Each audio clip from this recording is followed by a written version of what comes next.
அவர் தமிழின தலைவர் கிடையாது, தமிழின துரோகி, தமிழின விரோதி. ஆரியர்கள் தமிழர்கள் கிடையாது. ஆரியர்களுக்காக எழுதின நூல் திருக்குறள், பிராமணர்களுக்காக எழுதின நூல் திருக்குறள். ஈவே ராமசாமி நாயக்கர் தமிழை என்றைக்குமே மதித்தது கிடையாது. தமிழை மதிக்காதவர் எப்படி தமிழின தலைவராக இருக்க முடியும்? ஈவே ராமசாமி நாயக்கர் அவர் தமிழின விரோதி, தமிழின விரோதி, தமிழின விரோதி. கல்விக்கு அதிபதியான சரஸ்வதியை வணங்கி தமிழக மக்கள் எப்படியெல்லாம் ஏமாற்றப்படுறாங்க அப்படிங்கிறத தெரிஞ்சுக்கிறதுக்காகத்தான் சொல்றோம்.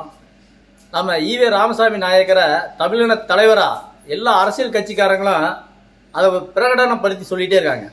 அவர் தமிழின தலைவர் கிடையாது, தமிழின துரோகி, தமிழின விரோதி. அதுக்கு நிறைய உதாரணங்கள் இருக்குது.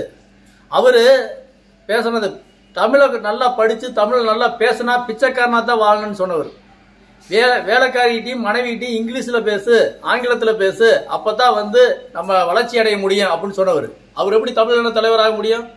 தமிழை எவ்வளவு கொச்சப்படுத்த முடியுமோ அவ்வளவு தூரம் கொச்சப்படுத்துறார். திருவள்ளுவரை கொச்சப்படுத்துறார். திருக்குறளை அவர் என்ன சொல்றாருன்னா, ஆரியர்களுக்காக எழுதின நூல் திருக்குறள், ஆரியர்கள் தமிழர்கள் கிடையாது. ஆரியர்களுக்காக எழுதின நூல் திருக்குறள், பிராமணர்களுக்காக எழுதின நூல் திருக்குறள். அதே மாதிரி இந்து மதத்தை திணிக்கிறதுக்காக எழுதக்கூடிய நூல் அந்த திருக்குறள் அப்படின்னு சமீபத்தில் 1925க்கு அப்புறம் இந்த மாதிரியான விஷயங்களை சொல்லும்போது தொன்று தொட்ட திருக்குறளை இது அழிக்கக்கூடிய விஷயமா தெரியல.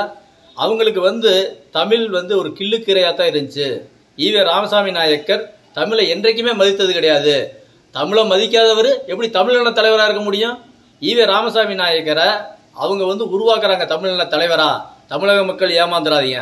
இந்த மாதிரியான முரண்பாடான பேச்சுகள் இந்த ஈவே ராமசாமி நாயக்கர் தமிழை பத்தி எவ்வளவு கேவலமா பேச முடியுமோ அவ்வளவு கேவலமா பேசியிருக்கார்.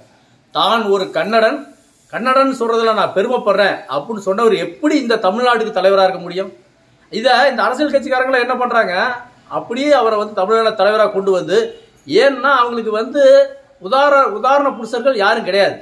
இவங்க எல்லாம் 2 கல்யாணம் முடிச்சவங்க, அடுத்த மனைவி வச்சிருந்தவங்க, இவங்க தான் இன்னைக்கு தலைவர்களா இருக்காங்க.